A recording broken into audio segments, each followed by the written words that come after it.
Right now, at this exact moment, BlackRock's Larry Fink just told the entire financial world something that could reshape your portfolio. AI infrastructure is undersupplied. Not overbought, not overvalued, undersupplied. That one sentence just validated a multi-trillion-dollar build-out that nobody on Wall Street is properly positioned for. Welcome back to TechMeHome MarketPhase Daily News.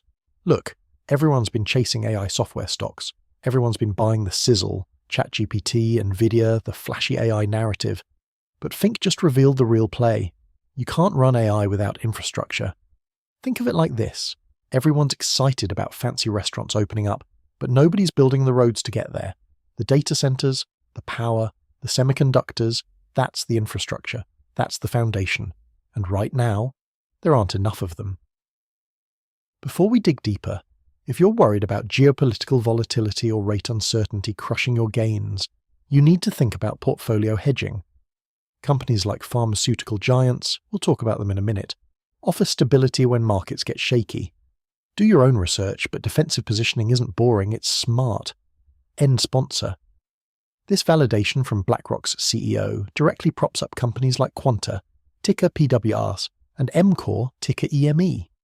These are the picks and shovels of the AI era. While everyone's fighting over which AI software company will win, these construction and engineering firms are literally building the future. PWR and EME are benefiting from what we call a structural growth theme. That's not a cycle. That's not temporary. That's the foundation of how the economy is going to function for the next decade. Now, here's where it gets spicy. Trump's been quietly accumulating $337 million in bonds. His potential Fed chair pick, Wash, could be bond-friendly. What does that mean for you? Lower rates could send bond valuations through the roof. But here's the cynical take. We don't know if this is conviction or conflict of interest. A president positioning his personal wealth ahead of policy decisions? That's the kind of thing that makes retail investors rightfully nervous. The Fed printer goes brrr, bonds go up, and Trump's portfolio does too. Convenient. Let's talk about what actually printed money this week. Earnings. Energy stocks had a real mixed bag.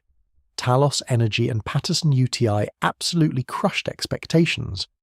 But Atlas, Comstock and Cosmos, they all missed. This tells us something critical. It's not about sector rotation anymore, it's about stock selection. The energy sector is too volatile to just buy the index. You need to know which companies have real production discipline and which ones are pretending. Warren Buffett sent a pretty clear message this week about mortgages and home financing. He's signaling caution. Why? Because residential real estate leverage is stretched right now. Affordability is broken. Rates could move, stimulus could disappear, and suddenly millions of people are underwater on their homes. If you're holding residential real estate plays, pay attention to what Buffett's actually saying, not what Wall Street cheerleaders want you to hear. Here's something nobody's talking about enough. Trump's economic approval rating with independents just dropped 79 points. 79 points. That's not a small move. That's a crater. What does that mean? The pro-business policies everyone's pricing into the market might face real political headwinds. Markets have been assuming deregulation, tax cuts, and business-friendly policies. But if the political support evaporates, those assumptions get repriced. Fast.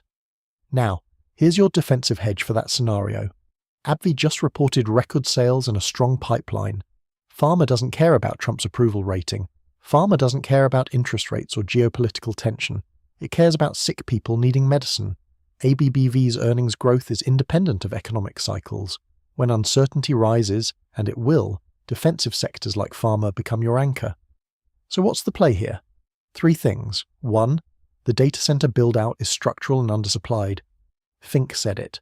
Positions like PWR and EME are positioned to benefit for years. 2. Energy stocks require stock selection, not sector bets. If you're going to play oil, know which companies actually execute. 3. Build hedges. Pharma, fixed income if rates fall, create optionality for scenarios where the political narrative breaks down. The market's pricing in a Goldilocks scenario. Strong growth, stable rates, pro-business policies, no geopolitical escalation. That's a 5% probability outcome. Build a portfolio that works in multiple scenarios. That's what separates amateurs from pros, not prediction. preparation. None of this is financial advice. This is purely for entertainment and education. Always do your own research. Talk to a licensed advisor. Markets move fast, narratives change, and what's true today might be false tomorrow. Stay skeptical, stay diversified, and follow for daily market breakdowns on MarketPhase.